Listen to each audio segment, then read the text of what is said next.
একেই বলে ঝোপ বুঝে কোপ মারা। বৃষ্টি শুধু গরম থেকেই মুক্তি দেয় না, মুক্ত করে বন্দি দশা থেকেও। ভারী বৃষ্টিতে ক্ষতিগ্রস্ত কারাগার থেকে পালিয়ে গেল ১০০রও বেশি বন্দী। চাঞ্চল্যকর ঘটনাটি ঘটেছে আফ্রিকার দেশ নাইজেরিয়ায়। ভারী বৃষ্টিপাতে দেশটির রাজধানীর কাছে সুলেজা কারাগারের বেশ কিছু অংশ ক্ষতিগ্রস্ত হয়েছে। ক্ষতিগ্রস্ত অংশের মধ্যে প্রাচীর ও আশেপাশের ভবন রয়েছে। আর সেই সুযোগেই কারাগারে বন্দী অন্তত ১১৯ জন আসামি পালিয়ে যান। কারাগারটি ছিল মাঝারি নিরাপত্তার, ফলে ভারী বৃষ্টিপাতের কারণে কারাগারের প্রাচীর এবং আশেপাশের কিছু ভবনের একাংশ ভেঙে যায়। আর সেই সুযোগ কাজে লাগাতে একদমই ভুল করে না সেখানকার বন্দীরা। তবে এই ঘটনায় উভয় সংকটে পড়েছে দেশটির প্রশাসন। চাইলেই পলাতকদের নাম ঘোষণা করতে পারছে না তারা, কেননা অনেক বন্দী এতক্ষণে পালিয়ে সাধারণ লোকালয়ে মিশে গেছে।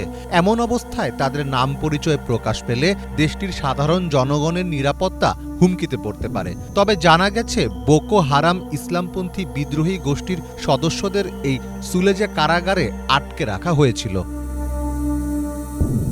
আবুজা থেকে প্রায় ৫০ কিলোমিটার দূরে সুলেজার অনেক কারাগার ভবন ঔপনিবেশ যুগে নির্মিত হয়েছিল, তাই সেখানকার বেশিরভাগ স্থাপনা পুরনো এবং দুর্বল হয়ে পড়েছিল।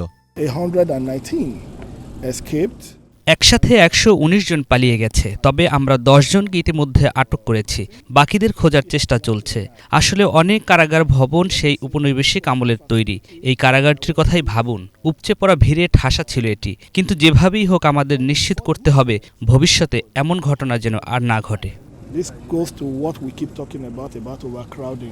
নাইজেরিয়ায় জেল থেকে পালানোর ঘটনা নতুন কিছু নয়। কারাগারগুলোতে অতিরিক্ত বন্দী, স্বল্প তহবিল ও নিরাপত্তা ব্যবস্থার দুর্বলতার জন্য এমন পরিস্থিতির তৈরি হয়েছে। সাম্প্রতিক বছরগুলোতে দুর্বল অবকাঠামো ও জঙ্গি হামলায় দেশটির কারাগার থেকে হাজার হাজার বন্দী পালিয়ে গেছে। ২০২২ সালের জুলাইয়ে রাজধানী আবুজার একটি কঠোর নিরাপত্তা বেষ্টিত কারাগারে আইএসের হামলায় প্রায় ৪৪০ জন বন্দী পালিয়ে যায়। তার বছরখানেক আগে বন্দুকধারীদের আক্রমণে প্রতিবেশী কোগি রাজ্যের একটি কারাগার থেকে ২০০ জনেরও বেশি বন্দী পালিয়ে যায়। আলোচিত সেই ঘটনায় হত্যা করা হয় একজন পুলিশ সদস্যকে। ২০২০ সাল থেকে এখন পর্যন্ত নাইজেরিয়ার বিভিন্ন কারাগার থেকে ৫,০০০-এরও বেশি কয়েদি পালিয়ে গেছে। তাই বর্তমানে নাইজেরিয়ার জনগণের নিরাপত্তা নিশ্চিতে রীতিমতো চ্যালেঞ্জের মুখে পড়েছে দেশটির সরকার। মীর ফজলে রাব্বি, বাংলা ভিশন।